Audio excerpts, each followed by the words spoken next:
Okay, so I'd like to call this meeting to order. Okay. Do I want me to do? No, let me know who's here. Susan's going to be arriving a little late. She had a program with the seniors, so she'll be coming later. If we can stand and do the pledge. Pledge allegiance to the flag of the United States of America and to the republic for which it stands, one nation, under God, indivisible, with liberty and justice for all. Thank you everyone for attending today. Appreciate it. Happy Rosh Hashanah. Celebrate. I don't see any public comments. We can move there. So let's move on to updates. Ted? Yes, just a couple of quick things. Sarah, this is mostly just pertaining to you. We are purchasing Wi-Fi centers to help deal with the down internet and internet connectivity issues. It's like that will also benefit Bonnie and our office. Oh, yeah, obviously Bonnie. I'm sorry. Geez. Yeah. So I don't get Wi-Fi, a lot of Wi-Fi in the office. Yeah. So it's like $1,000. And so we'll be doing that. And then with our new insurance brokers, they have a great set of human resource, similar to what Torma has, but it's just another option. Things come up. That's another set of resources for you. And then the last thing I have is, I don't want to harp on this too much because Sarah's going to talk about it, but she had a great event here yesterday with the kids doing self-defense. They were really enjoying it, so much so that we could hear them upstairs. So that was great to see. There's a dozen or so kids down here. They seem to be really enjoying it, and so did the instructors. So very nice. Okay, my report. And I'd just like to add that we did switch insurance brokers, and our new insurance broker is right here in Lake Zurich in the industrial parks. They're local. They're looking to help us and support us and do other things with us too, so I'm excited about that change. Nothing with the insurance changes, it's just the broker. So just, congratulations on a lot of great events. So thank you, Bonnie and the Assessors Department, for extending hours in the past month to serve our residents. Sarah with your events, the yoga events, and everything else. And then Susan in the Community Center, and thank you for everybody who came to help celebrate that. Last week I was invited to and went to the Village Deer Park board meeting to meet the board and answer any questions they might have on the IGAs. I met previously during the day with the administrator. She thought it was fair what our increases were, but she's been out of town, so we're just waiting on that. Monday night I attended the Flames board meeting just to learn a little bit more about them and how everything's going, and they're pleased as punch, have some ideas for next year for growth and expansion. They're talking about adding girls flag football and using the Gila Community Park for that. But again, it's just in planning stages. Just wanted to go and introduce myself and work on the relationship there. Also looking into the cemetery board, we currently have a three-member board that is paid annually, and they meet 3 times a year. And we're looking at if that is really necessary for us to have, or if we can take those funds and pay JT because he's the one doing all the work for it. So we're working with the attorney to see if that is something we can consider, and just same amount of money, just putting it to the person who's doing the work there. Ted and I are working on the IGAs. I wanted to wish Doug an early happy birthday this week. And 21 looks good on you. We also had a communications meeting this afternoon, and just so everybody's aware, we're going to be combining the communications meeting into the COW meeting. We just have too many meetings, and really what we're talking about is events and how we're going to publicize them. So we're just trying to make a more effective use of everyone's time and less meetings. So that's all I have for my updates. Does anybody have any questions for me? Go ahead. So, refresh my memory, maybe Ted or you, but with this Gila Historical Society. Yes. You attended the meeting. This last week. Yes. Right. And then you requested financial information. I attended the last. Yeah. And they questioned that. My memory says you got everything. A bank statement, right? Yeah, I got all of them. All right, but no summary, cash receipts, disbursements, anything of that nature. Other than my memory again says they have $20,000. Yeah, and like their savings account. And then they have like a pay. Most of their like daily transactions come out of PayPal. So, I guess my point is, at what point are we going to address some of that being available to offset potential costs we have coming from having that, quote, tenant in the building? Is that forthcoming? Yes, we're waiting for the report on what needs to be done. Okay. Before we determine how much Okay. we're going to request. Okay. So, I was say, skipping it out, I was going to address this when we got down to okay. it. But no, I mean, we just talked about it now, it's fine. Tomorrow, Paul Virgilio will be at over there doing his second evaluation of the flooring, and in which case, at the conclusion of that, he'll send us both the first floor report and the second floor. So we'll get just in one report, and then we'll have a more clear picture of what we're talking about here, and then we can further discuss next steps. So we received, they have a PayPal account, a Cornerstone CD, and then an investment account, and we have copies of all of those. So we know exactly how much money was going to make in the last month. Okay. So they don't have any accounting. Right. But we're looking into it, and it will be addressed. But we want to make sure we have all the information before we report with that. Okay. Thank you. The only thing I have is that the township, we've signed a contract with the Lake County Clerk's Office to make this place a voting site. The initial email said it was an early voting site and an election day site, but then the contract only says election day, so I'm trying to get clarity from their office, but this space will be used, at least it appears, on election day. So That always works out really well for it did. Yeah. And then they moved to the library, and I don't know if the library just said no more, but... my understanding was she didn't want early voting anymore because she was able to come to the building. We're unsure. So Yeah. we're just moving forward. And part of that, if I could just, what we're doing with the automatic doors under 6C, part of that is to address having automatic doors here for the voting people, because not everyone can open doors, and we want to make sure it's accessible for everybody. So that is part of the reason why we're doing automatic doors when we get done. We're not there yet, but just to piggyback. Okay, any questions for the clerk? All right. Let's see, Trustee Glass? No updates. Okay. Did you attend the meeting last night, the Housing Voice meeting? No. Okay. I was in class. No, that's fine. I knew you had some interest in it, and I wasn't sure if you... Trustee Yan? Really, not that much. I saw the community center, our event went very well. Positive comments for everybody to talk to. And I think I did a comment. I said, are you coming to Rock the Block? I said, isn't that part of your obligation as a trustee? To which I said, no, I'm going to hold off and go to Hawthorne Woods party in the park. Yeah. So, but other than that, no other things. So. Do you want to mention that we did close the one CD? Pardon? With the financial, we did close the one CD at Cornerstone. Oh, right. And we rolled it into our Wintrust account. We're in a situation now of setting up our payroll account in that running so we get broken out separately. And of course, when the Fed lowers rates, trickles down to us too. So, because a lot of our investments are tied to the Fed interest rate, and when that decreases, it's passed through. So, but that's part of the process. Thank you for all your advice and helping that too. No, you're welcome. Trustee Heather? Good community event, community center event, and then I think I went to the Wednesday night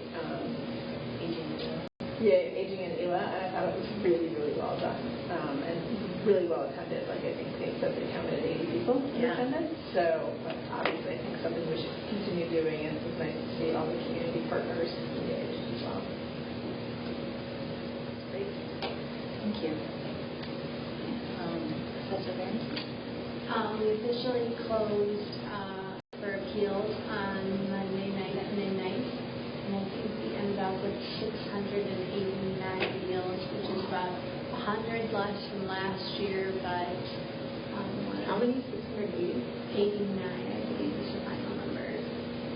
And just because I enjoy numbers, I did further research, and 70% of the appeals were filed by tax rep and not homeowners, which is telling because tax reps will file the appeal and fight on something that has absolutely no merit to it at all. And so it appears that we addressed most of the homeowner concerns and complaints through our hours and our extended hours.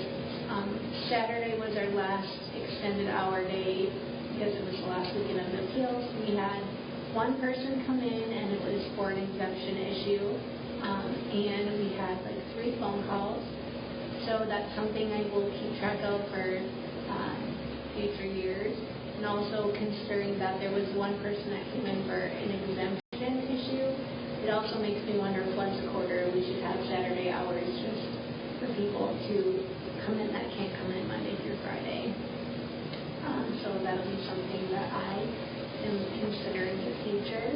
I want to say thank you to Mike, especially Brett from your department. They do a great job. I know he helped Maya out with something, and I see them working hard every day this week on that sidewalk, and they are clean, they're quiet, there's no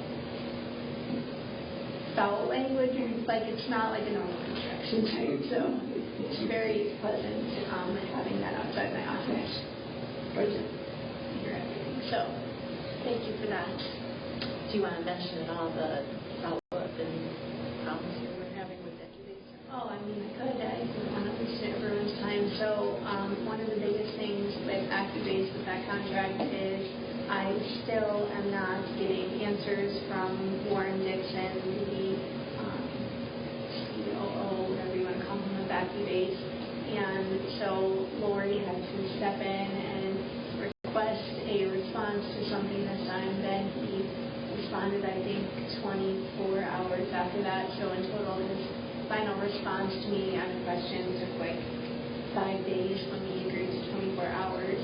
And he still has not turned over everything because one of the commercial appeals that I just got on my desk yesterday, I guess, has about 20 pages of communication with Warren talking about deals that were made for this year and future years. Yet I received nothing from Warren on that. And just to put some context into it, one commercial appeal right now that I'm dealing with, it's 91,000 tax dollars at stake.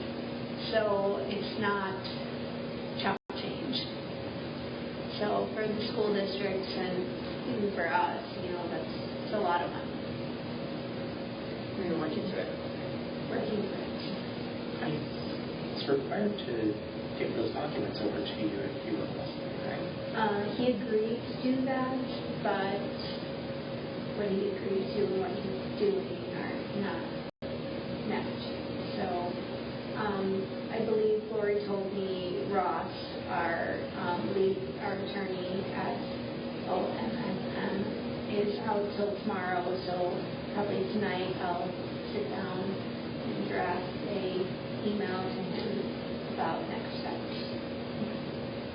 Because we don't have time during the appeal cycle to wait. 5 days for a response. How long is that contract been? It's over. It's over. So we're just trying to get keepers for them.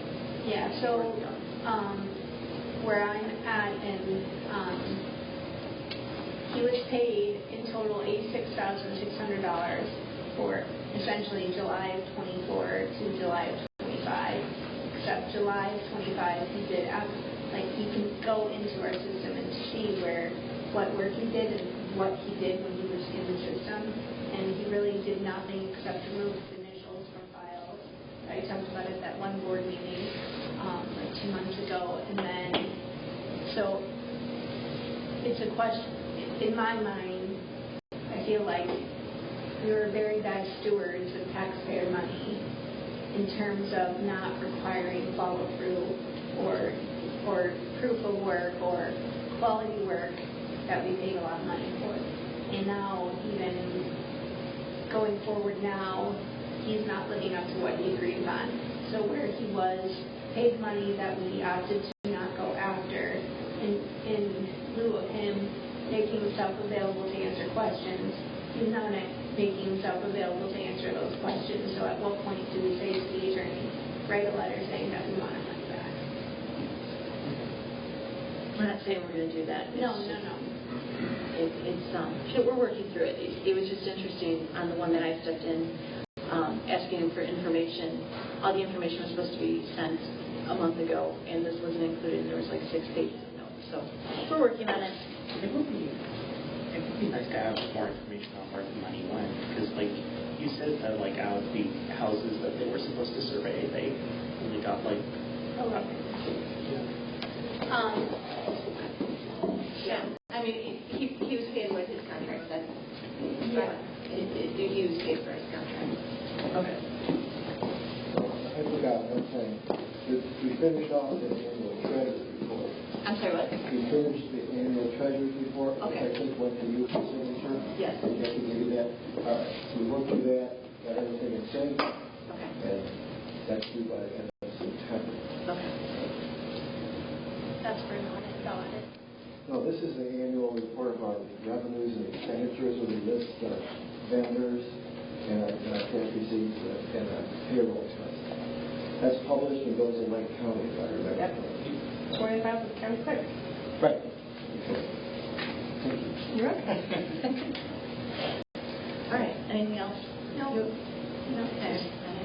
And thank you for all of your hard work with doing the photos for the township and the cardigan. Yep. We'll talk about that next time. Awesome. Thank you. All right. We're going to circle back to when Susan gets here. Health and Wellness Director, Mark. All right. Well, we finished up our yoga in the park. It was more successful the second time, which is usually how things go. I think we will probably try to pick it up next summer, maybe start planning a little bit ahead and getting those dates out a little bit quicker. We had a very successful kids self-defense class that I kind of touched upon last night. We're going to have our adult one tomorrow. There's still room if anybody wants to join. So that one was very successful. We'll probably try to do something again along those lines. And that was done by Faith Safe Martial Arts, and he is out of Hawthorne Woods. And he was like really eager and like, yeah, you know, he's all about giving to education. So a couple events we have coming up. We have the blood drive, which I put over there so everybody can sign up for it, October 30th. So let's see, I'll take this. It's going to be in here. And then we are going to do trunk or treat with Killdeer. That location is, I'm not sure on it yet, so I don't want to talk about it, but it will be on October 25th. And then we are gearing up to do our meals and gifts again. And we are now going to do a children's New Year's Eve party that I was given the idea from Supervisor Wilboy, which I love. So I've already been trying to plan that. And We're going to do a balloon drop at 12 noon instead of 12 midnight. And have the kids dress up and stuff. And we also are going to be participating with Shop with a Cop with the Lake Zurich Police Department on December 10th. That is for ages 8 through 13, so we're very excited about that as well. Let's see if there's anything else. We've got a lot of really fun things coming up. It's going to be a little hectic. Did you say 15 or 13? 15. Wait, which one? The Shop with a Cop. Shop with a Cop is on the 10th. So that age group. I'm sorry, 8 to 13. 8 to 13. Thank you. Yeah, that's right. Yeah. what do you shop with the call exactly? So kids come, and it usually tends to be some kids who are more underprivileged, and they come in, they get a gift card, and then they go with a police officer in one of their cars to a local store. I think last year it was Target or Walmart, and then they just kind of shop. They shop for whatever they want, Christmas gifts for their family, for themselves. A lot of them will get stuff for their siblings, maybe their mom. One kid bought something for his cat. And it's just kind of a fun event. They get pizza, just where you kind of get to meet some of the local law enforcement. Okay. So, Is there any limit on the number of kids? there is 15. Right now it's 15. Do you choose just first come first serve, or is it like a lottery ticket? It's a little bit first come first serve, but what we try to do is we try to pick somebody who's never done it before. Oh. So each year we try to do 15 new kids. Okay. Where do the funds come from for that? It's usually donated by whatever retail site it is. Do you take donations from people or? That one we don't tend to, but the holiday gift we usually do, which I know you usually support us with that. With the self-defense class, are you thinking about expanding that to do more of a teenage type, like youth? We are. I did mention it to him last night, and I will probably mention it again. But yeah, we kind of talked about it maybe over one of the breaks where the kids come back from school or something like that, over one of the spring breaks, about maybe doing another one. Yeah, that would be really cool to have like a girl self-defense type of thing for just safety purposes for younger girls. Yep. Even before spring break, so that they're ready, because things are going to happen. The only problem is time. Sure. Yeah. No, great programming. You've been doing some great programming. Yeah. Thank you. Do we have indoor space that can accommodate that? The self-defense? Yeah. We usually do it in here. Oh, okay. I think I looked at one time. This could fit like 100 people or something like that. I think it's over there, but obviously we can't have that in here. We had, more people usually sign up, and then they kind of trickle off. So we always get a couple more. Okay. Oh, okay. Great job. Anything else? I want to thank the highway guys because they came and they moved some really heavy stuff for me, and I really appreciate that. They are always very helpful in doing that and clearing out our lending closet. Because we get a lot of donations, which I love, because then we can get rid of some of the other stuff. Lebanese last day was on Friday, so we're kind of finishing up, wrapping that up, and I am hoping to have somebody start in November, early November. Thank you. I think that's it. Okay. Well, we have a board meeting in 2 weeks, so. Wonderful. Thank you. All right. Highway? I'm going to start out with some good news. We were notified today that our roof mower is done and it's going to be delivered back tomorrow. Wonderful. Thank goodness, because we are so far behind in mowing. At this rate, we're going to be out mowing until the snow comes. So thank goodness. So we just cross our fingers and hope nothing else happens to it for the time we have it. You notice we framed up the sidewalk today.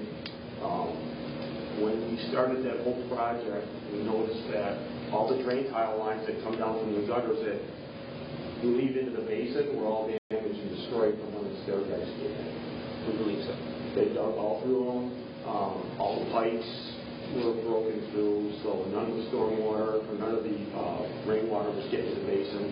We had to reroute 2 new drain tiles. I put a slip drain in by the front door, and we're going to route that out to there, and then we're putting another box out in a low spot here. We're going to pipe that to the basin also. So we shouldn't have any problem with that going on. Once that's complete, we're going to have a discussion, see if we want to just want to mulch that, or we probably should think about a sign for that door. Exit only signs, so we're going to try to come down and get it. Which door? This one right here. Oh, this one. Yeah. Concrete's coming at 8 o'clock tomorrow, so the forms will be stripped Friday morning, and it'll be able to be used. So for the 20th anniversary of the building, we're finally getting a sidewalk for emergency exit. So congratulations. Thank you for doing that. You're very welcome. Saving the township a lot of money by having you do it. The Forest Lake paving project's about 80% done. All the roads are binder and resurfaced, and they started today on doing the driveway aprons. We've had some minor complaints that we've been dealing with, but nothing out of the ordinary. We get complaints every year about something, so hopefully they should be able to wrap up this week, if not early next week, with the paving aspect of it, and then start restoration. And then I was notified by the county for a notice of proposed street vacation. I know this sounds kind of weird, street vacation. What it is we have a resident in Echo Lake subdivision at the corner of Cherry Lane and Cedar. And what he is looking to do is to get, to take over ownership of his unimproved right-of-way. So what he has to do is he has to apply through this to the county. The county has to do its due diligence, contact the municipalities to see if we have any infrastructure, any utilities in the way. Unimproved right-of-way is a strip of land that a government or other authority has dedicated for public access, like a street, alley, or path, but is not developed with standard infrastructure such as grading, paving, or sidewalks. These areas are often overgrown, difficult to distinguish from private property, and may be informally used by neighbors for gardens or storage, even though they remain legally designated as public land. This section of land it borders Lake Zurich, so it's probably 50-50, 50% Lake Zurich, 50% Gila Township. The only thing we would use it for now is we pile snow on the corner of his property, and he's been very, very happy with us putting it there. He's got no complaints. So there is a hearing scheduled for Wednesday, October 1st at 3 o'clock at the Division of Transportation of the county. I spoke with a woman, Natalie Tsai, to see what it entailed, if we need to be there, if we had any complaints or any reservations, we could show up. If not, it just goes on. Do we make sure that it's okay that we're going to be able to still continue to put snow there, even if he owns it? We had a conversation with we talked to this gentleman because he gets a substantial amount of snow. And every year, Brad, who follows that, has a conversation with him, and he doesn't have a problem. So we'll have a conversation with him again this fall before we start falling. Just want to make sure. Okay. That's all I got. Any questions? So just taking like that piece of public property and essentially like annexing it to his private property? From what the county says, he proposes to take over ownership of it. Okay. So I don't know if it's kind of like just a signature type deal to where it's his piece of property now, if he has to pay for that. I don't know. I would have to find out more information about that. Bonnie, do you know about that? I got the same notice. I'm familiar with the property only from growing up in Echo Lake. It's all the way in the back of the subdivision, kind of. It backs to almost where the cemetery is there, and then that newer neighborhood across from the high school. It's one of the houses that abuts to the back of those lots, and it's always just been the corner lot, and it looks like at one point maybe they were going to continue Cherry Lane through Echo Lake to go to the neighborhood behind Echo Lake, but never did. And as far I never knew it to not be that corner house's property. But I was just wondering about this, like property. It's not separate PIN numbers or Okay. anything like that, so Okay. I got the same letter that Mike did, and it really doesn't affect anything for us. Yeah, there's no reason for us to get back there. If you look straight back through that lot, the lake is right there. So we have stormwater a little bit further north of his house, and nothing gets to his house. So we have no opposition to that at all. Any other questions? Director Dillon? All right. First of all, thank you everybody that helped in any way, shape, or form with all of the things happening last week and the week before with the community center celebration, the Gila event. So Brett is amazing. Yeah, and we got a great response from folks. Even actually yesterday it was really funny. We had there was a young family that had 5 little kids, and they were one of the first ones at the event, and the mom came by yesterday, just like in the middle of the day, was like, hey, can I just hang out here for a while and play with she was the youngest one with them. We're like, absolutely, we have a program starting in an hour, but until then, it's all yours. So I just went over and played with Legos. So, yeah, it was great. I mean, we had so many young families. We were really relieved and delighted. As everyone knows, next week we are closed Wednesday, Thursday, Friday during the day. That is our staff retreat.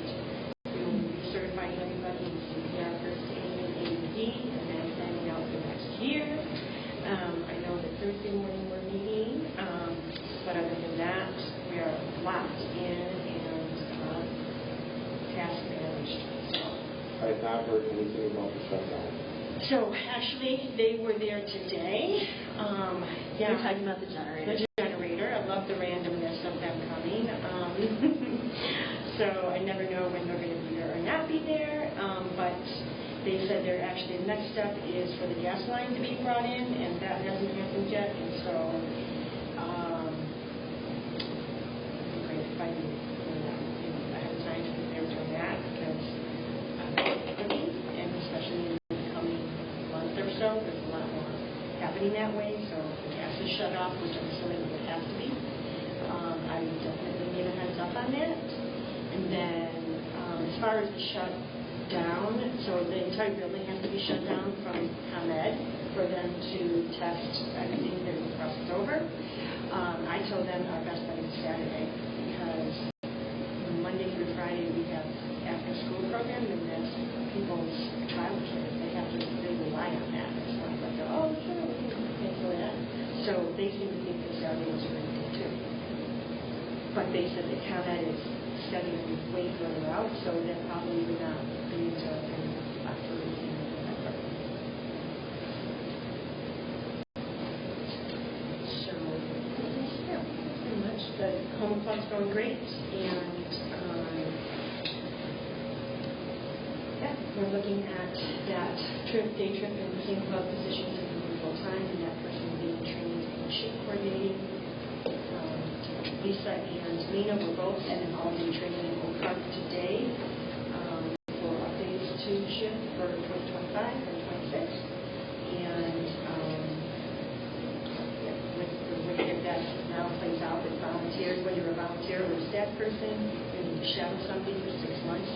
You're not really going to find volunteers that will sign up for a down and shadow somebody for 6 months because you want to give back. So that's what we're doing. October 15th is when we're going to roll feature.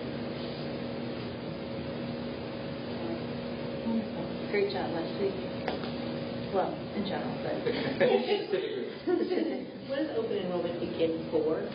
Medicare. And, yeah. So October 15th to December 6th. And you guys help people sign up for that? Yeah, so it's shift counseling and senior health insurance plans. That's the counseling that they do. They help people choose the right Medicare to choose, because there are many of them, and especially with the prescription plans. all right. Any questions for Susan? All right. Township communications. Like I said, we're going to be combining it into this meeting to eliminate a meeting. I'm also working with the different villages so that our information will be sent out with the Village of Lake Zurich, or the Village of Hawthorne, with the Village of Deer Park. Deer Park, I've worked with them, and we'll have a section in their email newsletter coming up. Again, just getting the word out about what the township does and what, so people understand that it's a little separate and such. So we're working on making sure we're promoting things further out and keeping people informed. Any questions about communication? Our numbers are good with social media. We hit 2,000 people last week, so it's good. Transportation service, Jessica said that there's no updates. Services going well. About transportation? Yes. No. Historical Society and Museum, anything you want to report on? Yeah, I attended their most recent board meeting. They were thrilled with the turnout and the success of History Day. It was the highest grossing one yet, so that was And let them know how much that was. $3,600, I think. So it wasn't like a $30,000 event, I mean, it was $3,000. Just to give you reference of what they're doing. Yeah. And then I updated them about kind of where the flooring project was. So we won't be making any decisions until we meet as a group and decide as a group what's best. But we're trying to be more active in that so that they understand us and we understand what they're doing too. Make it a little bit more. Cemetery, no update there. They're going to be working on the Veterans Day, placing the wreaths, so I'm sure we'll have an update for you for the board meeting, but we'll meet with JT on that. He's keeping his toolbox at the highway department now, which is helpful. Again, JT is the one who coordinates everything. In the previous 2 cemetery meetings I attended, he would just read off a list of everything he was doing, and the board would say, okay. So it's, we just, that's why we're just considering if we need a board. The markers that we approved way back, are they all up? They're all up. They're all up. Okay. Yep, they are. They look good. Yeah, it actually was pretty cool. So, yeah, there are some things that we're going to have a meeting with JT. There's some trees that need to be trimmed down that we'll work with the highway department in Lake Zurich Cemetery and some plans for Fairfield Cemetery. But, yeah, it's looking good. One of the things Ted and I met with, too, about budgets for next year, our cemetery budget, I think, this year was inflated a bit. We just set it at what it's always been, but we're going to look and see how many plots are available because we are running low on plots available. So just to make sure our budget matches what's available and not over, doing it. So JT is fantastic with that. Any questions about cemetery? Okay, number 6, topics for discussion. Discussion A is live streaming board meetings, benefits cost estimate. Ted, do you want to take that? Sure. So on your packet, the first attachment there is kind of an overview. I went to the Village of Lake Zurich because they have live streaming capabilities, and I went with Mr. Michael Guzman there and kind of walking through their infrastructure and kind of what we would need to do if we were interested in having similar capabilities. And so what you see attached there is the materials that they use for them to be able to live stream to both their Facebook page, YouTube, and I believe their website as well. The only thing that I'm missing still is they coordinated with a third-party vendor to help set up and configure everything. We've been playing some pretty mean games of phone tag here, so they haven't been able to connect yet. But that's kind of like the last piece to this. So I guess we're kind of gauging interest if this was something, if that capability is something that we would want to pursue. These are 3 options, yes? I'm sorry, what? These are 3 different options for providers? No. So those looking across at the Black Magic, the Wire, those are the 3 different components. Okay. So we would need to purchase those 3 components to be able to have it. So it's kind of a breakdown of what each component does. Have you attended the live streaming or watched the live streaming? Because I was on the Lake Zurich one last and it was glitchy. Was it? I've seen me. recordings of it. I haven't seen it live. Okay. But So I don't know. I watched it live. And did you have glitches? The one I was watching did not have glitches. It could be, maybe it's just the Wi-Fi. I've watched it a few times. I didn't have any coaching. Okay, good. Not to And call that's your internet, but... Yeah. And that's also why we're upgrading the internet. And so, how we've had presentations here and Ted's tried to do things on the screen. We haven't been able to do it, so that's part of why we're spending $1,000 so that when we're in my office and we're trying to look at TV, it goes out. So it's just a necessary upgrade in today's day and time. You need to have internet all over your building. So this is, we don't have the final cost. It's just, this is the next step. I know in the springtime when we were talking with residents, a lot of people were saying that they can't attend meetings, these town meetings and things, and just, again, to be a little bit more transparent and if people want to participate. So it's an option. Nothing's being voted on in the October board meetings, probably, because we won't have participants. Yeah, I mean, if we're lucky, yeah, but I wouldn't want to. So it's just, again, giving you information on something that we're looking for in the future. So is that then, would you have to redo the policy on whether public comments would be allowed during people that are attending virtually? Because I believe in Lake Zurich they do allow public comments if you attend virtually. Okay, so I wasn't sure, but Yeah. I'm sure that would be something that would have to be talked about. And the only other thing that I would mention is sometimes it's really hard to hear with our microphones, even on like our own recordings.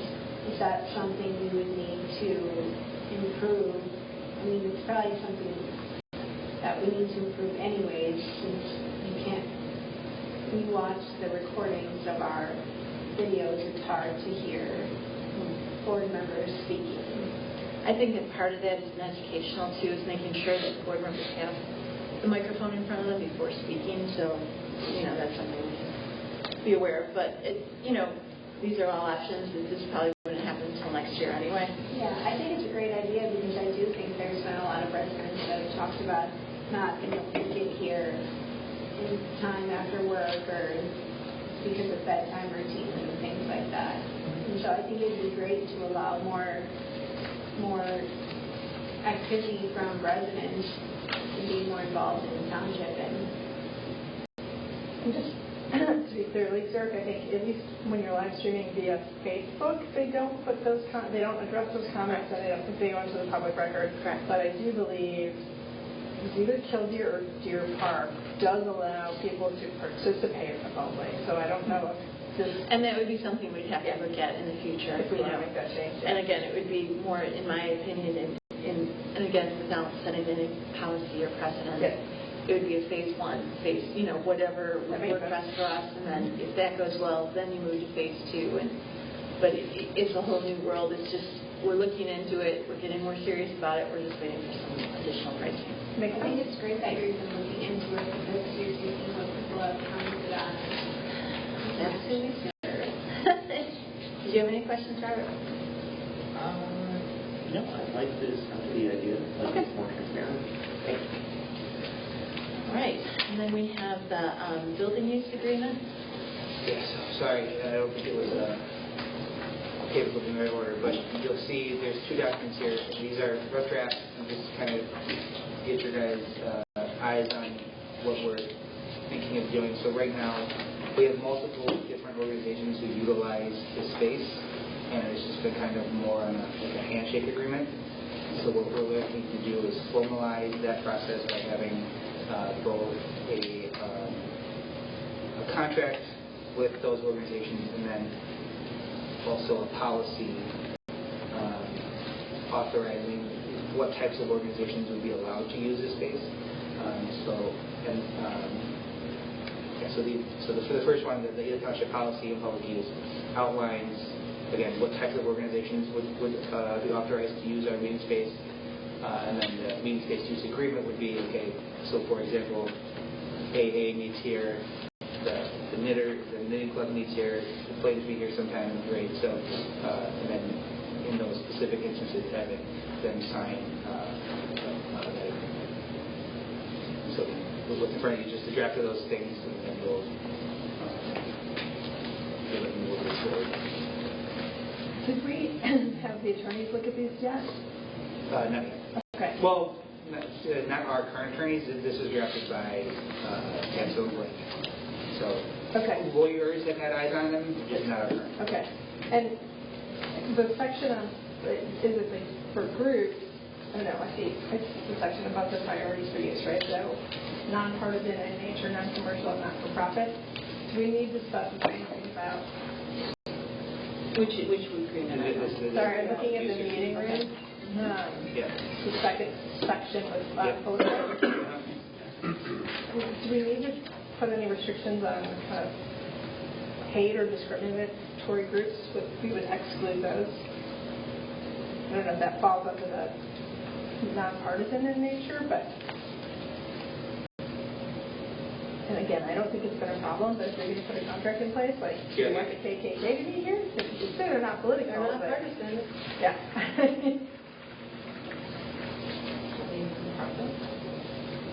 I don't know. Yeah, I would assume so.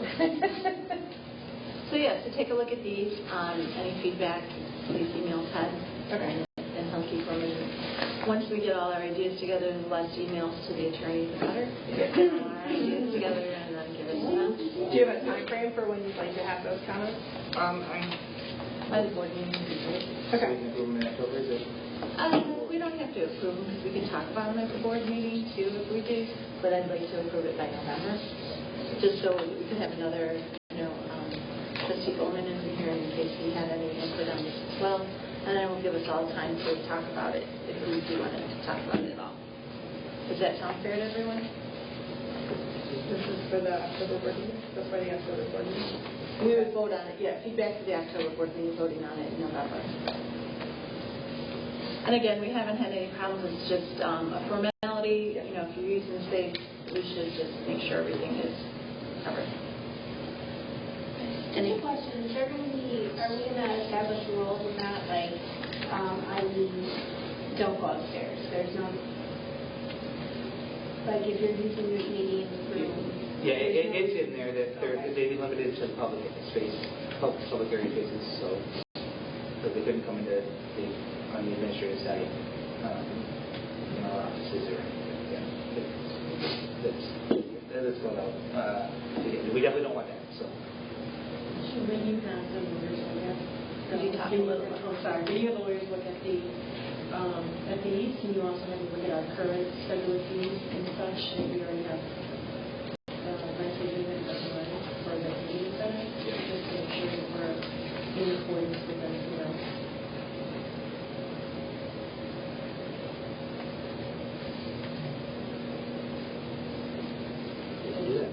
Very much. Any other questions or comments regarding building use agreement? Okay. Number C is automatic doors for town hall and community center. Benefits and cost estimate. Yeah, so as Supervisor Wilhoit had briefly mentioned before, we're looking at making the entrance down here and over at the community center ADA compliant. So we provided the cost estimates from a couple of vendors and electricians. We do have one small issue that we got to still work out down here. The fire emergency thing is on the roof. That's the word. Thank you. We'd have to move to the other side, so we need to get a cost for that. But generally, these are the bids that we received. So we get a cost after that. Can I say something to this? Can you say something? Yes. I would love for this to happen down here, not only for the voters, because when they do come in, they have to leave the doors open, and sometimes it's November and it's freezing down here, but also we have a lot of people who come and will utilize the linen closet, and sometimes they can't get in, so they have to go all the way back around and then go upstairs in order to utilize the door down here, and it just... To me, that's not really accessible if you come here, realize they can't get in, and then have to go back to their car, drive around. So I would really love to see this happen. As a government building, I think we should be ADA compliant every door, especially because this is open to the public. I was always told, like, technically we are ADA compliant, and I was like, is it though? That's not really accessible friendly. And it's not a huge undertaking. It's not like it's $100,000 to do. And again, just to serve the public. And we have 3 bids, which again, it's under $30,000 just to make sure everybody knows we didn't have to get 3 bids, but we got 3 bids to make sure we're getting the best price with someone that we have history with. So thank you for everybody who took the time to put these together, and Jessica, I think, worked on this as well, Mariana. So thank you for doing that. Again, the proposal, Doug, this is for you most of all. Anytime we're doing anything with pricing, we're always going to have a summary sheet on the top instead of just getting the bid sheet, which was missing in the past. So just kind of an overview, and then there will be the supporting material behind it. So how do we identify these vendors? I know DH Pace obviously was previous. Right. How do we pick the other two? Google searches, I believe, or and did you ever do one of Jessica knew one of them, like personally. So we're below a bidding process? Yeah. Or 30,000 is the bidding process. trying to identify selected vendors that we would reach out to? We're just doing it, yeah. I mean, if there's anyone else that would like to do it, it's open. But those are, because we could have just went with anyone, but we're trying to be the best service and just make sure we're doing right by people's taxpayers' money. So, if you have anyone else that we should contact, it's not a done deal, but, we have done some research on it. And one of them being a local company.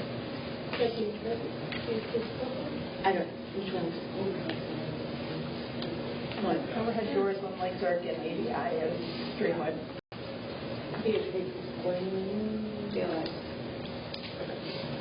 Okay. Any other discussion or? Yep.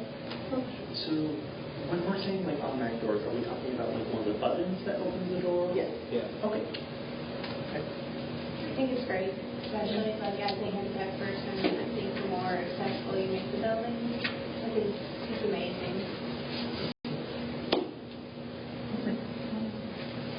Anything else? And that would just be for the lower level down here, the upstairs as well? Upstairs is already. So it's these two doors. Yeah, there's these two doors downstairs, and then the back door at the community center. Got it. So 3 doors. Especially if we're going to be like making this a voting site. Well, it has been a voting site, Right. but yes. Okay, anything else we want to discuss about that? So that will be on the board meeting for October. And then we have proposed changes for the handbook. And again, this is a discussion. We're not saying we're going to make these changes immediately, but we just wanted to start discussing them. Yeah, so as I mentioned at last month's meeting, I met with the department heads, where we kind of brainstormed some proposed changes, and I just wanted to contextualize that. So we want to go down the list. The first one there, the cell phone allowance. Currently, the handbook only allows for cell phone reimbursement for the highway employees. We are proposing to modify that to allow it to be up to the department head's discretion. So, for example, Lisa over at the community center uses her cell phone extensively for shift counseling. Like myself, she does not want to be responsible for 2 phones, so she's been using her personal cell phone probably just as much, if not more, than what the highways guys do. So, but we also don't want it to be just somebody who enters a text once every 2 weeks to be eligible to receive this reimbursement. So we'd like the department heads to decide who will be eligible for that use of reimbursement. No issue with it, it's just, it'll need to move somewhere else in the manual. Exactly. Okay. Awarding comp time. Currently, there is technically no policy written in the handbook. So it's kind of at the whim of whoever's in charge, the supervisor or the administrator. So what we're looking to do is formalize that procedure to be managed by the department head. So if it's a staff who's asked to work an event or a weekend time, the department head can authorize them to use some comp time, or the department head, and it would fall on the administrator to authorize them to use that time. And if it's the administrator who is looking to use the comp time, it's fall on the supervisor. So again, just to formalize it, so it's not So it's not being, so it's not being changed with the election on who's making the decisions. So it's a formalized process. And is that consistent with all departments? Yeah, it would be, yeah.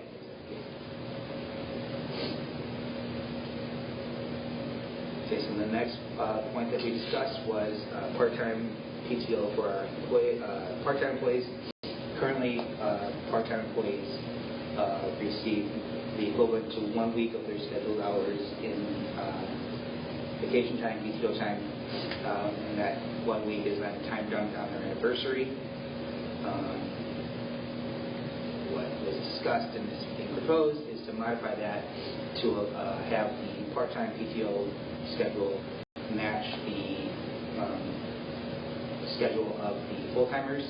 So, for example, if a part-timer has been here 2 years, then they get the equivalent of 2 weeks rather of PTO based on their schedule. So right now, the part-timers who've been here for 9 years we get 1 week of PTO. I don't have an issue with that. I saw it on page 8. There's a section on paid time off. Yeah.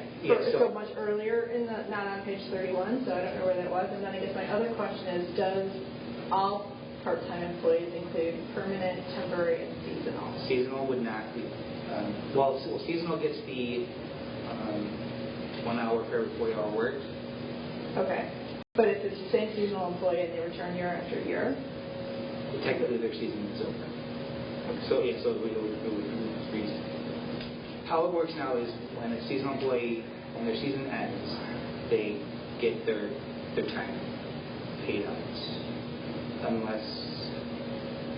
It wouldn't be applicable to seasonal. Yeah, exactly. It wouldn't apply because... Okay. And just the only thing is, if If Jill works every summer for 6 months, and she comes back 5 years in a row, and we're happy with her, would we ever want to recognize or reward her for being a seasonal employee with some additional time?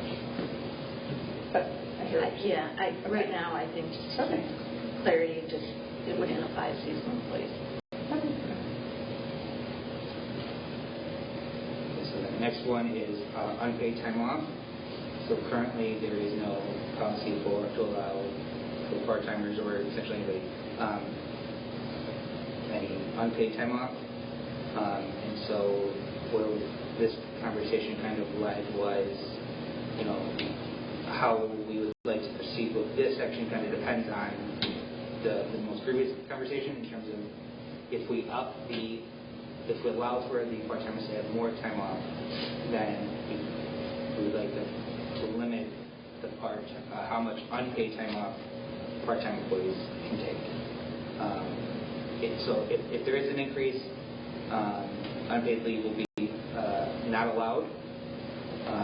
And if there isn't an increase, then we would allow part-timers to use an additional 1 week time for unpaid. Does that make sense? Or does anybody need clarification on that? I think I do. So If the decision is made to grant PTO based on years of service, Yes. then that kills unpaid. Exactly. Yeah. But if we don't do that, Correct. If they're still limited to 1 week of PTO, then we would allow an additional 1 week of unpaid. fine, got it.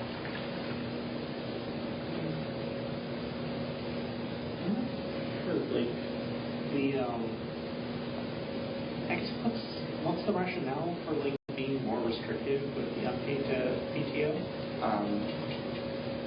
We've had employees in the past who have taken advantage of that. So we're just trying to limit the amount of time without repercussions that people can essentially call out of the budget.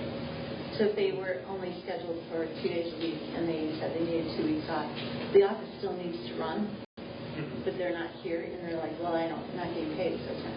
The office still needs to run. So it's just making sure that the office has enough staff to run. Will it be possible to make case-by-case exceptions for people if something comes up? At the board's discretion kind of thing? It'd be at the department heads, yeah. And absolutely. Okay. For extreme cases, but this is just a policy so that someone that comes in and is hired at part-time can't say, well, I want to take off for 3 weeks, I don't have to be paid. Then we have to hold the job open and the job still needs to get done. Yeah, that makes sense. Again, because there's nothing written, and currently just formalizing the process. Good question, Phil. Any other questions? Okay, so the next one is we currently only allow employees to use their time off in half-hour increments, even though they accrue it in quarter-hour increments. And so what we're requesting is to allow PTO usage to match how their hours are accrued. Because what's happening is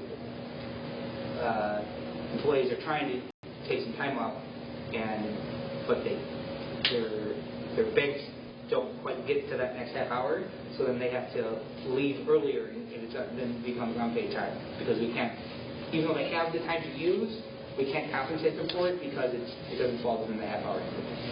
So it's just it's essentially an HR pain in the neck to try to when we're trying to do time cards. Dr. Kathy said that was changing with the new time card system, like the new electronic, the UPG. So whatever we're moving to on Yes, November 1st. yeah. So we have those capabilities now. We just aren't employees aren't allowed to do it. So It's just to make things match so that it's clerical. It's occurred this way, you can take it this way, so it's just matching one to the other. I don't think it's that. So for the purpose of the minutes, would it say to encourage, how would we phrase this? To encourage Just time? just like it says here. Perfect, thank you. And I can email you. That's fine. Perfect. Thank you. I appreciate that. Okay, go ahead. And the next one was getting into health benefits eligibility. Currently, domestic partners are not eligible to be covered by our health insurance plan. This issue came up last year, and so unfortunately, with the timing of it, it just wasn't feasible to process that change in time for open enrollment. And so when we had done that, though, we did receive the affidavits for domestic partnership, which is what you guys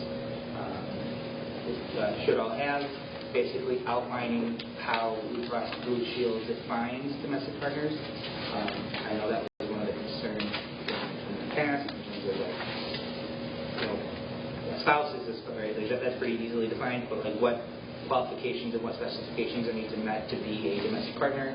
And so this is, like I said, how Blue Cross Blue Shield defines domestic partners. So Blue Cross Blue Shield is making that change that is 6 months has to be a year. That's No, that's what we would be doing. That's what we would be doing. So, Okay. I mean, I don't necessarily see why we would need to have it be a year, but I'm just glad that we're doing it. I mean, the fear is, it's a nice benefit, and 6 months isn't a lot of time, and I think a year is just it's a compromise. And then explain to me the employee covers 14% of the premium. How does that differ from today's spousal / It doesn't. So technically, we could have a requirement to where the employee would cover 100% of the domestic partner's premium, or we can do it how we treat them the same how we treat a spouse in terms. So for family plans, the township covers 86% of the premium, and the employee covers 14%. So that would match the other marital statuses. I agree. I think there should be no difference. Whether someone wants to get married, that's close to employees, if they committed to that person, they committed to that person, why does it make a difference in the title?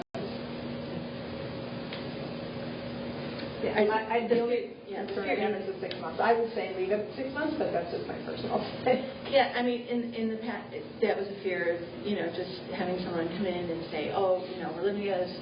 So just a year just gives it's a compromise. It's more than what Blue Cross does. But I think people who are in the situation, it's something that they can fulfill. We all know the labor market is really hard right now, and any way we can get the employees to get here and to support them in who are we to say. So it's just something to think about. We can discuss again at the board meeting. But this is going forward. It's a compromise by going to a year from 6 months. I think it's a fair compromise. Taking that a step further, knowing that we're going to offer for domestic partners, which I 100% agree with, is there the availability for us to offer potentially to somebody who wouldn't otherwise be eligible for insurance? Oh, okay, sorry. Well, yeah. So the next point would be health benefits eligibility for part-time employees. Currently, as defined in our handbook, an employee has to be a full-time, which we define as 35 hours a week. to be eligible for health benefits. We are looking to just reclassify that to allow part-time employees who work 30 hours or more.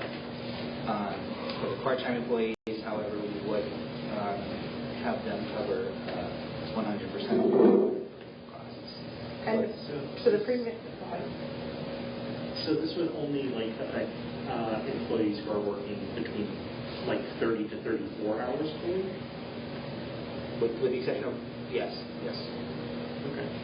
so on that point, I don't, well, how do we pick 30? Because I would say I would be supportive of a 24-hour, which would be 3 days a week. 30 is a lot, Yes. but you're not obligated to limit it to that because my husband's company covers part-timers at 20 hours a week. Yeah, I mean, you're right, and so we could change that. It was just kind of what we discussed, but that's why we're here. So. I would be supportive of lowering it from the 30 threshold. If they're paying 100% of the premiums, is that accurate? Correct. And the premiums is still at the rate that we get charged, so it's significantly lower cost to the employee than big on the open market. It would be not only that, but the plan itself is better than what they plan. Okay. Would this at all, if a whole bunch of people started doing it, impact our, like, what they offered us, if, like, more people took it? Potentially. I doubt it would be significant based on our employee, like we only have 2 employees total. Yeah. So even if 100% of them went onto it, we would still fall in the same group. We have 5,000 employees, and now all of a sudden we go from 200 people enrolled to 600 people or something. So potentially, though, that's a conversation I've had with the office. I don't know. I doubt it, but it's possible. Back to the domestic partner on number 6, are we going to identify the documents that we're going to ask for? Do we have to do that? The insurance company has to do that? I mean, it looks like the insurance company is requiring, right? Yeah. Correct. So they're going to have to submit all these to the insurance company, and they're going to determine that's okay? Well, if they're asked for, right? Like Blue Cross Blue Shield could say, send us some of these. Yeah. So that would be up to Blue Cross. So That's up to Blue Cross or us? So I believe for us, it's only this form has to get notarized. Right. So the person that's notarizing should be verifying the stuff at the top that's needed, and then they bring it to us. Blue Cross Blue Shield has the right at any time to say, give me proof of X, Y, or Z, and you have to give it to them so that your insurance stays actively notified. Well said. All right. And again, if there's a change, right, what's the penalty? If they don't notify us. Oh, you mean we split up and move out? Right, we keep paying the premium. I see here we further understand any false or misleading statements made in order to receive benefits do not qualify. Annual recertification for employees, correct? Well, I mean, I don't have to prove I'm still married. No, but you still have to sign something. I mean, I assume we'd have to have that. Yeah, so that would fall on the employee because every year it's the employee putting their butt on the line for Right. not being honest to the township. So why would they want to risk the relationship they have with their employee? Yeah, that's the point I'm making, right? Yeah. So, It can happen whether you're married or not married. Yeah. I mean, we could, Yeah, exactly. my husband can move to Vancouver. Right. And you would never know it, So, I mean, I mean, whether valid you're married question, or but not. I think that Yeah, should be absolutely. on the employee. Why would they not want to be honest with their employer? I mean, do you need to put something explicitly in the handbook or here that something that's indicating, like, if you misrepresent, Right. like you This can is a be disciplinary action. And what does that disciplinary If you up to and misrepresent- including termination, I Yeah, think. The right. township can come after you for whatever we pay. I mean, I don't Yeah. think that's a bad idea to put that. Up that's- to and including termination. Yeah. Yeah. And then just It's kind of in this document, you've got the update to 1 year. If you keep it as 1 year, the change in domestic partnership, that last line, it says, if you're signing another one, you can't file it for a minimum of 6 months. You probably want to change that to 1 year too. So this is the same acknowledgement.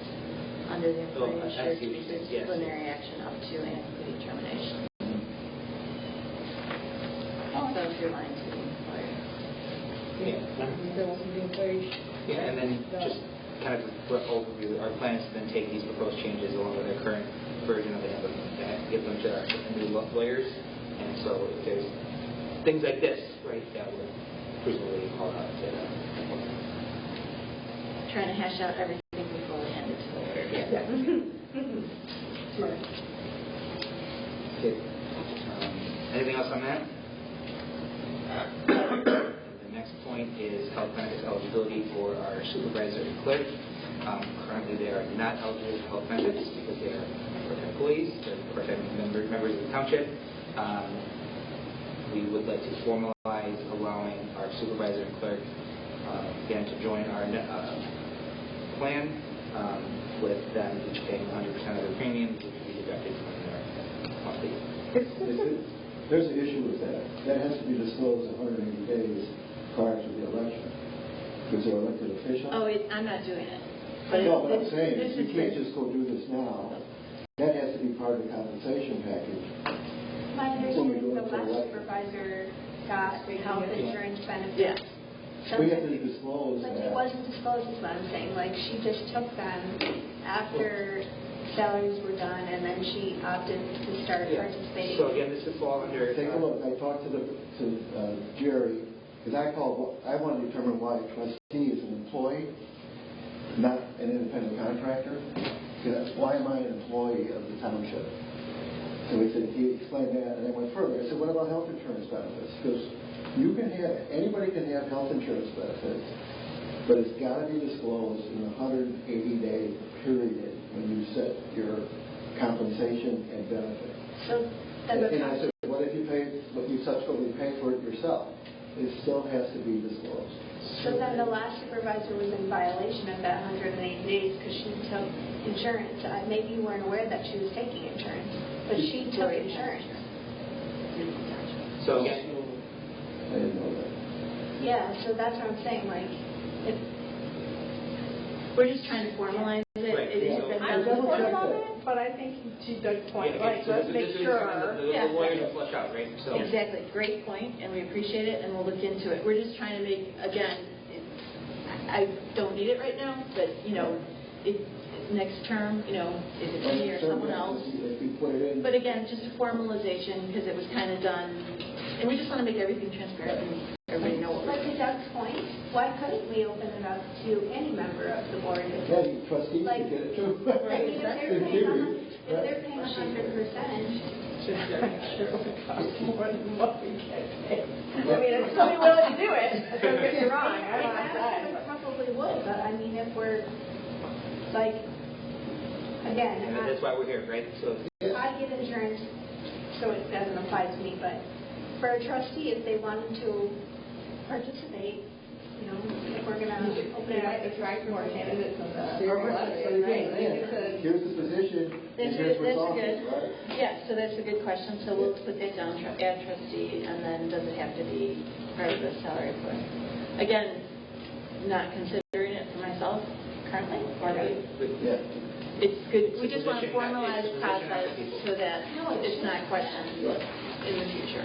And another thing maybe to ask, and I don't know if we were asking the election gods or whoever, does that include, can the supervisor or clerk or a trustee, could they then pay also for their family?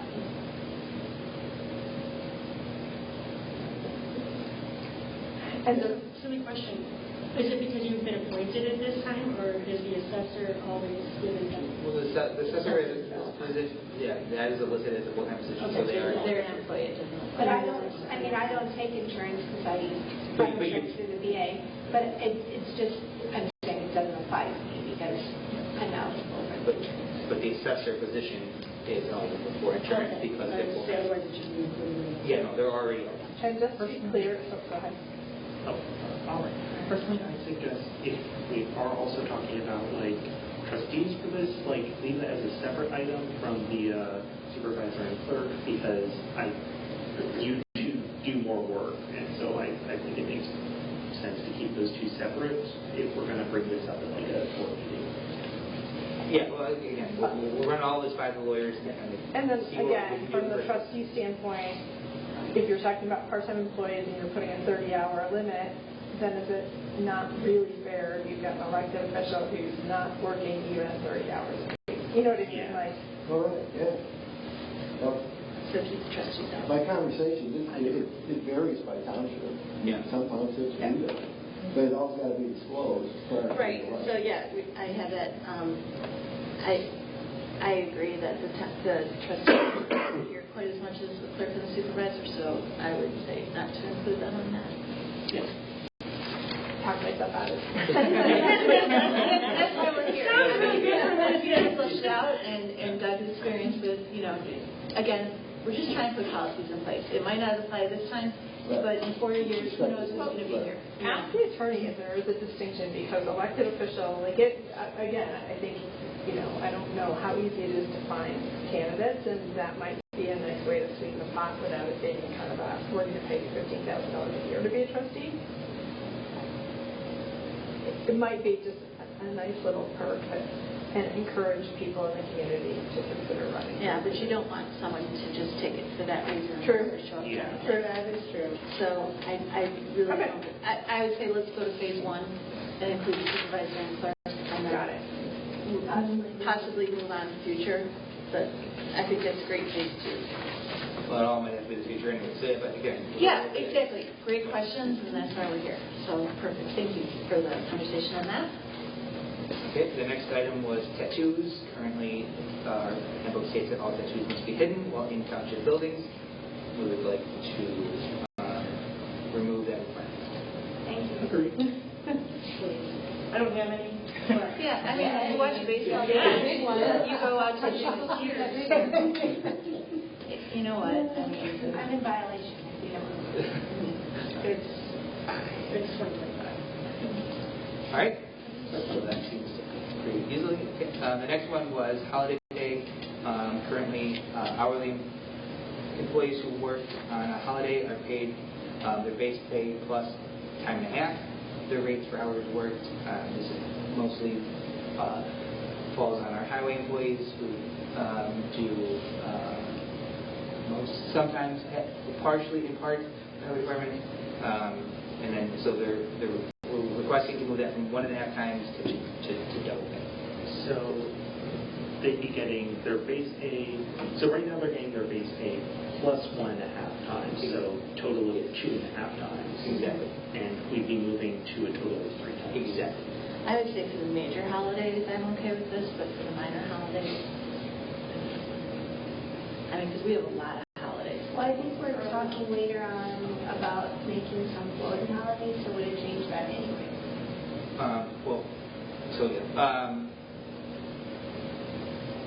That would, if we change how we classify what a holiday is, so then we would have to then, either way, if we're going to separate out the major holidays, we'd have to identify those and spell out what holidays they would get time and a half and what holidays they would get. It's just an idea. Yeah. I'm not saying I my think that's a idea. good idea, because some of our holidays are just like a institute day at school, like they're not real. Fake holiday. Right.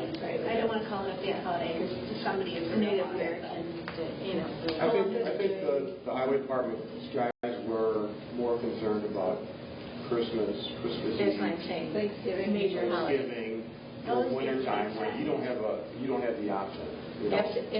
And I'm okay with it on major holidays.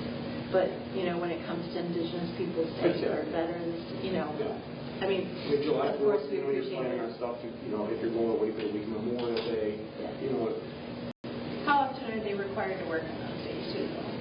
it depends on if we get calls out. If there's a storm, But storm, there could be trees. I mean, I can understand a bigger holiday like that, but I just don't want the minor holidays covered with this. I'd be fine with it. Yeah, I feel like if you start splitting hairs about the major and minor holidays, you might end up hurting some people's feelings. I don't know. It's a business. That's fair. I mean, and I don't mean to sound cold, but there's rules.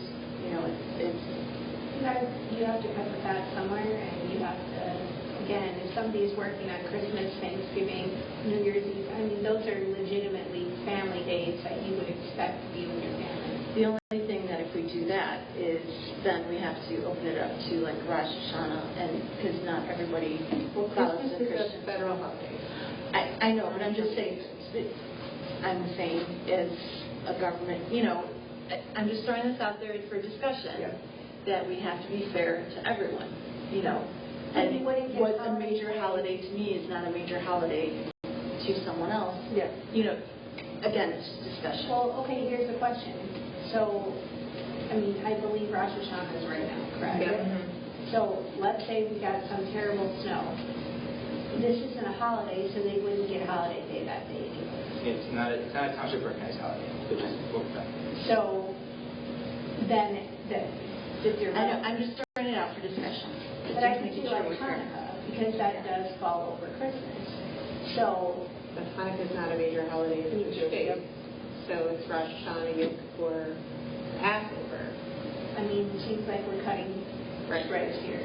I just wanted it to be discussed and just brought up, just to make sure we're all thinking in a whole. I agree. Not just all, because not everybody's Christian, and everybody's,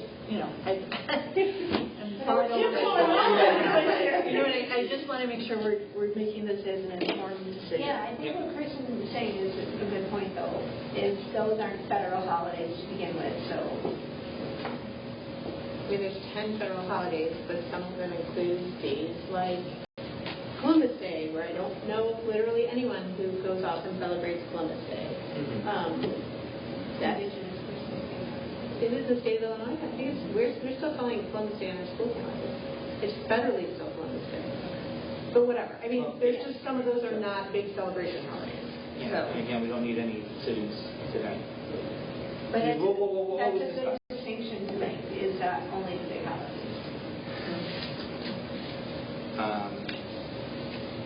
Okay, so then the next items or conversations that I had when I met with Mr. Barrington, the first one kind of just alluded to was potentially changing our holiday schedule from the holiday schedule that we currently have to changing the non-major holidays, just floating holidays.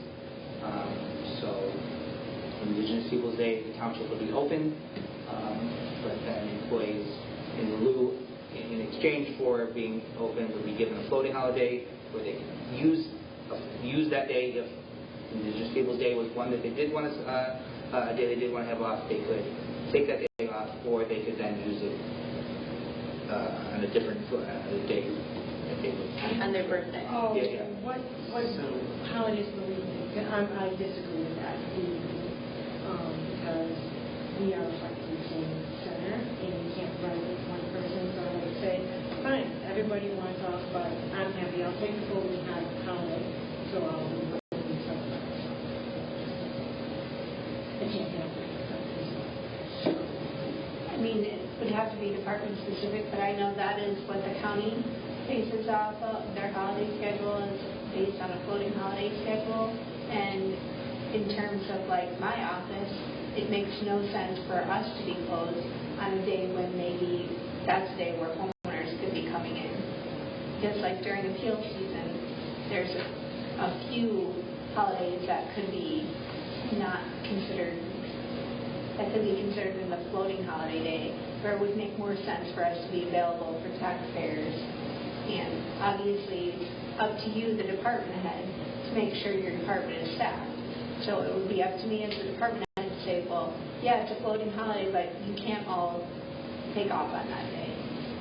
I know what you're saying. I will tell you, for years we had gone back to working on Veterans Day, and the pushback that I got from people in our center, they thought it was incredibly disrespectful that we were open for that. That's... Well, and do you need to have your community center tied to the township offices? Like if the township offices want to be open on Columbus/Indigenous Persons Day, but it's a federal holiday, you could be closed, the offices could be open. The village offices are open on Veterans Day. I'm a veteran, and I'm saying it's not disrespectful to be open. I'm just telling you the feedback that we got, because we, for throw a veteran's lunch every year, and it fell on that day sometimes, and again, it was... I get it, and then you hear feedback because it's a holiday that the township offers that the villages do not. Some of the villages do not. So, what's the right decision there?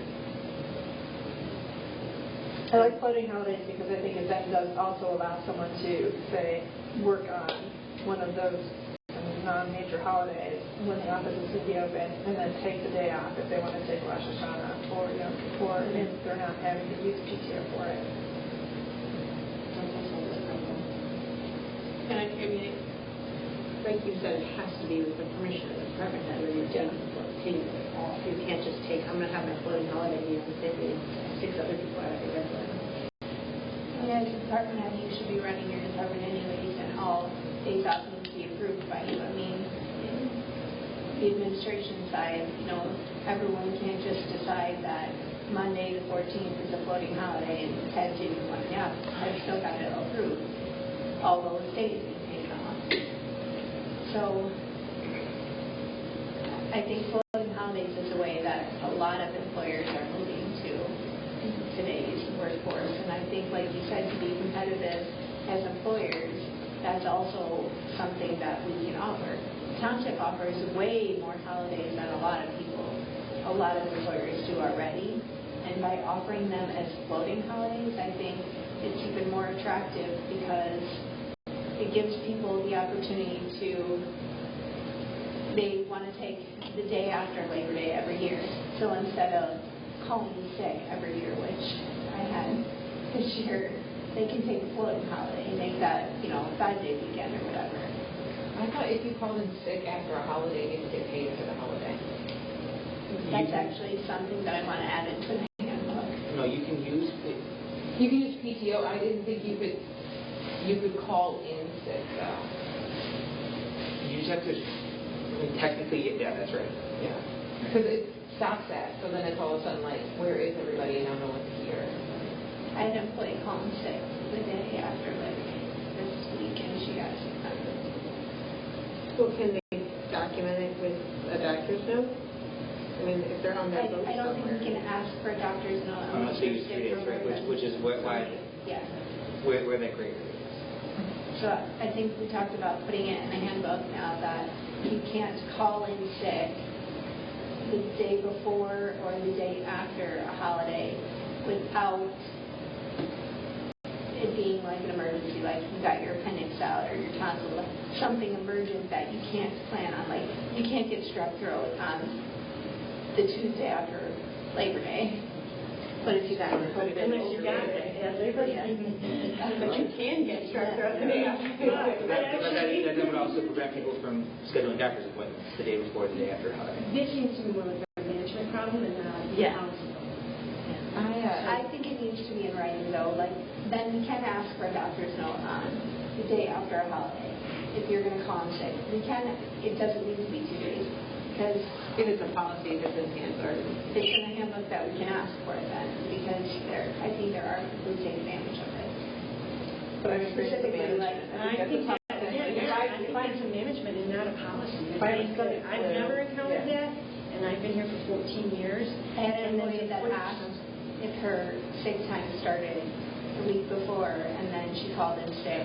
Right, but that's I think that's a department head, that is something that between department head and that employee and not a policy that affects everybody because we haven't had that issue. And no, there's one person doing it does not mean people are taking advantage of it. I think it's just better to put it in writing. I just think the doctor's office can't do. If you have a stomach flu, you're not going to call your doctor. And the handbook that Lori had me review, it was in a lot of the handbooks. Like, you can take PTO. Like, if you want to take a paid day off the day after a holiday, you can do that. But you can't call in sick and take sick pay. I agree. I mean, with that, is that what we're trying to change? Yeah. It's sick. Well, Like, you can't call in sick. So That's not listed on. that was the conversation. So if after Christmas, the day after is a Friday, I call off a sick, I can get paid for Christmas and the day after sick time. Currently? Right. Oh, okay. I thought it was the opposite. So you can take paid time off. Yes. So if you want to take a longer Christmas, if you take paid time off the day before and the day after a paid holiday, you can do it. But what I'm saying is you should not be able to get paid for the holiday and then at 8 o'clock the next morning you call in sick or you text your employer, your department head and say, by the way, I'm sick today, I can't come in. I think that's a disciplinary action. I think it's, we Okay, I agree with that. Because then it sets you up to then all of a sudden You say you're not sick. everybody, it's fine. You can be sick. You can take the sick time, but you just don't get paid for that holiday then. So most places is if you don't come the day before or after, you don't get paid for the holiday. And if you call in sick or take a day off, it has to be approved by the department head if you're going to get approved or paid for that holiday. Practically speaking, though, what's the difference between PTO and sick time? I would say, I'm not saying that, but it's more like, what happens if you leave then? I only have 5 people in my department. Well, if 4 of them decide to call off and I already took that day off, then it's like, now what? It's like, well, these ones were planned, everything was planned, and then the one person who didn't get it is now upset and then takes off. And then it's like, oh, okay, well, now we just don't open, or I end up having to come in. So, it's it. And it's just, I thought that was our policy already. Like, you cannot call out sick before or after it. I think, if you want to plan it, plan it. I've never encountered that, so this is...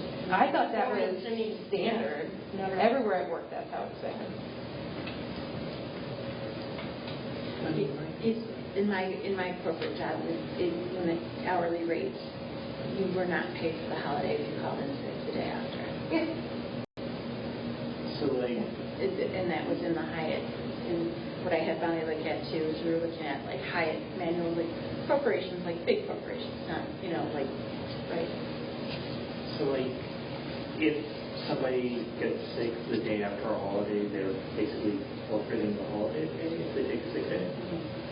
Listen, if they want to give us a doctor's note saying, like, I was in urgent care, or I was at the doctor, I had COVID here. Yeah, I'm not sure. I think we should go down. For this to happen once, I don't know if we need to make a policy out of it right now. And again, It's a great discussion. I just don't know if we we can should also run it by our lawyers and see Yeah. what the cases. I'll also say, I'm sorry. The one concern that I would have is like potentially encouraging someone who is sick to come in anyways, and they might get other people sick, which is potentially an issue. I was just going to say, to your point, that like at the fire department in Long Grove, there is no more sick days PTO. It's all time. It's just Yeah, we discussed that, and with our, that really won't work for us. Okay. Because IMRF and Right. Okay. Deb, do you have any opinion on this?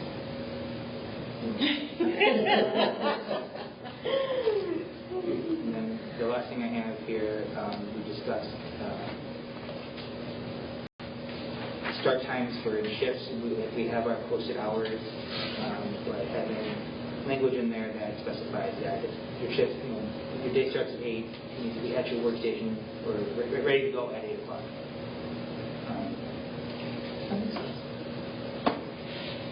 No issue. Well, it just says when our start time is in your schedule, but technically with our time, when you clock in, you have the 7-minute grace period. That would essentially work for that.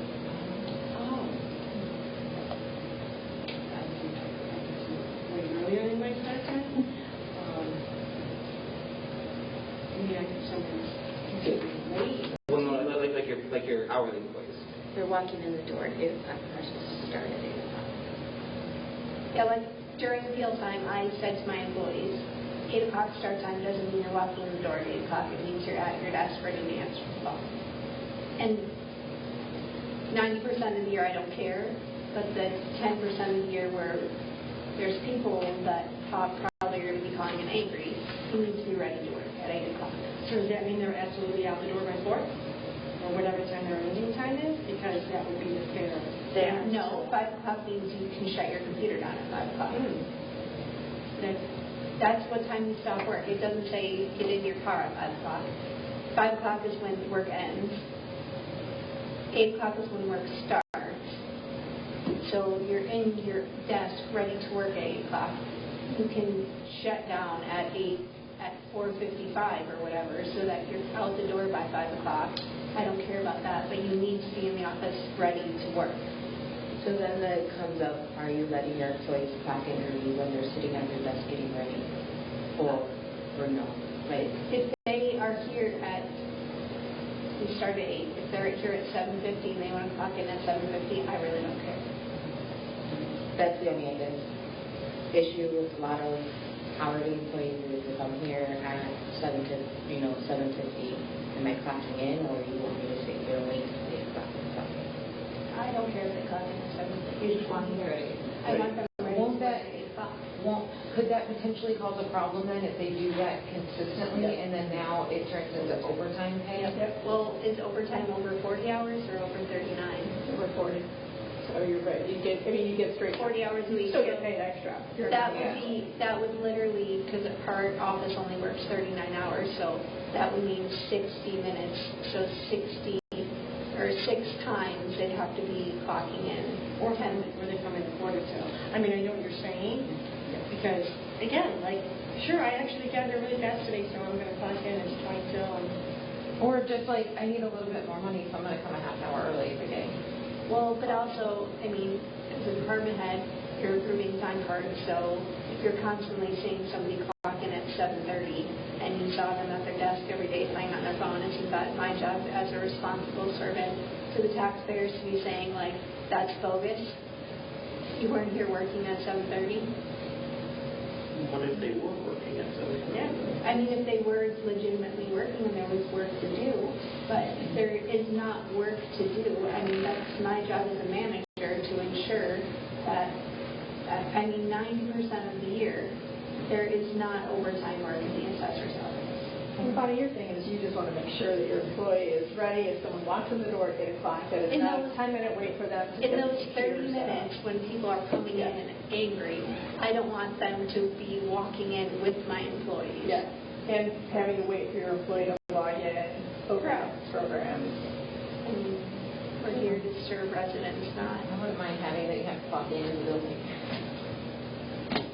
you wouldn't mind what? It's that you can't clock in remotely.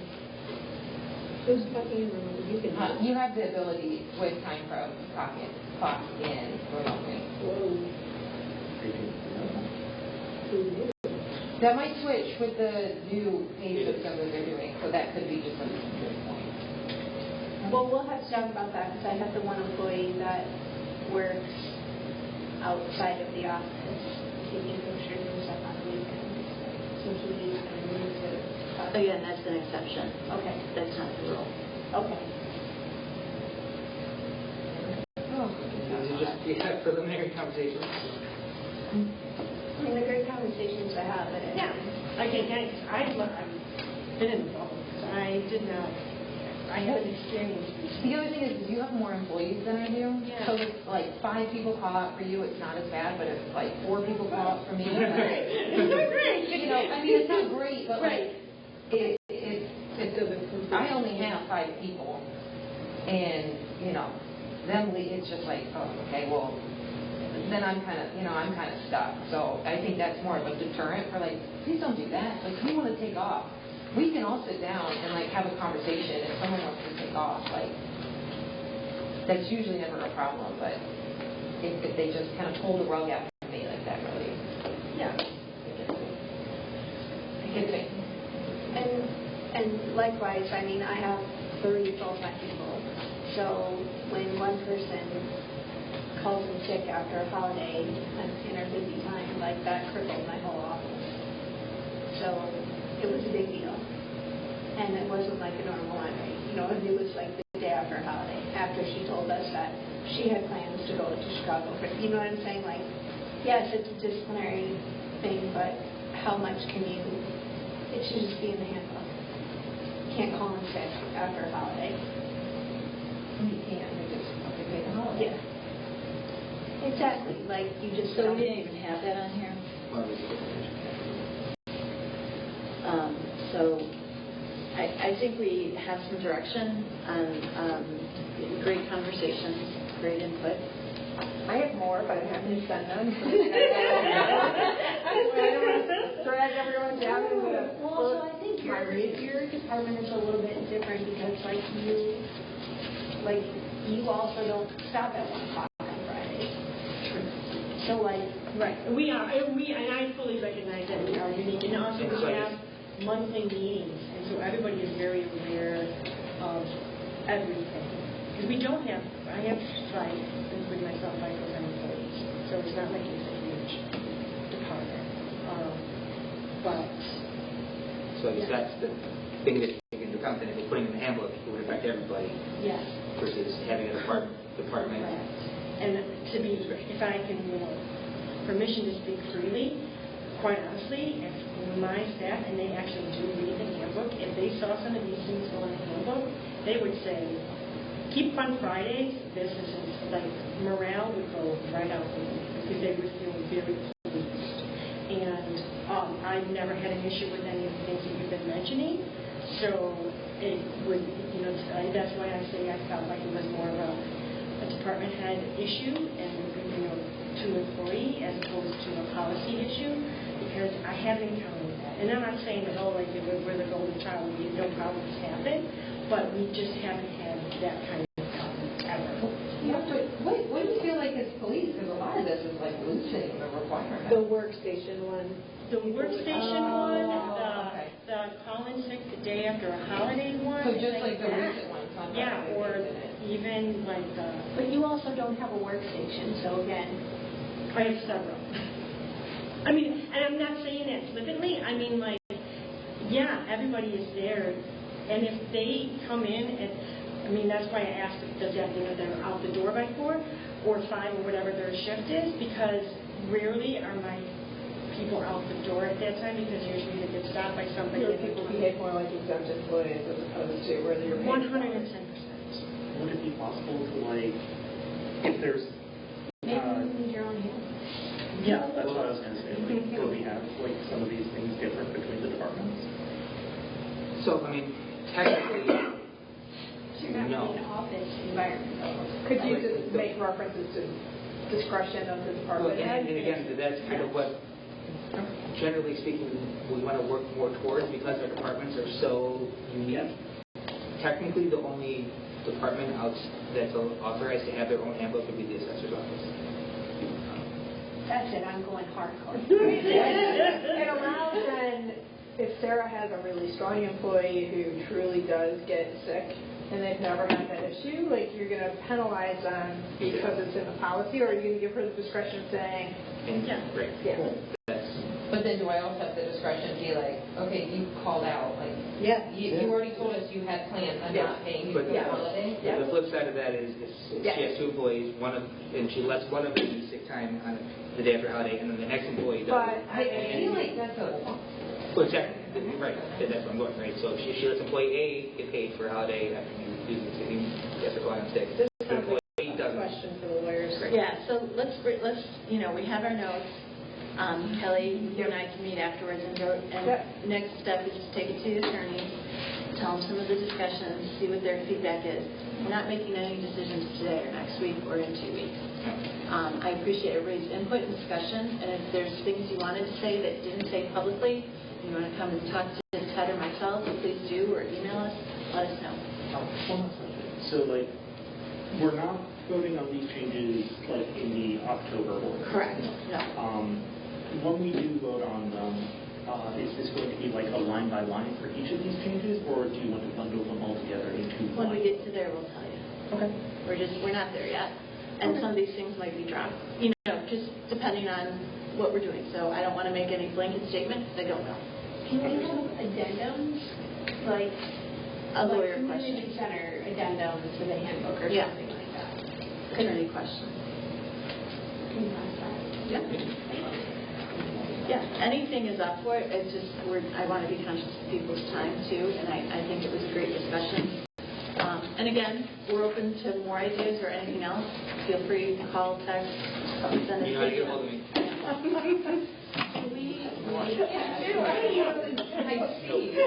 I don't see, I don't believe we have any need for executive session unless I hear differently. The next COW meeting is October 29th at 4 p.m.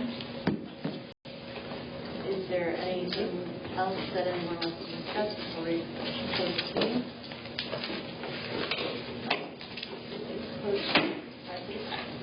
Sign up for the blood drive. Do we need like a motion to close? We had a roll call for the Senate. We didn't have a formal roll call, right? So just like, this is a public meeting, we need to have a motion. Motion to close? Second. All in favor? Aye. Motion approved. Okay. So this is like the new format. It's, department is talking, so we're all on the same page. So I appreciate your time for coming. Thank you for having me.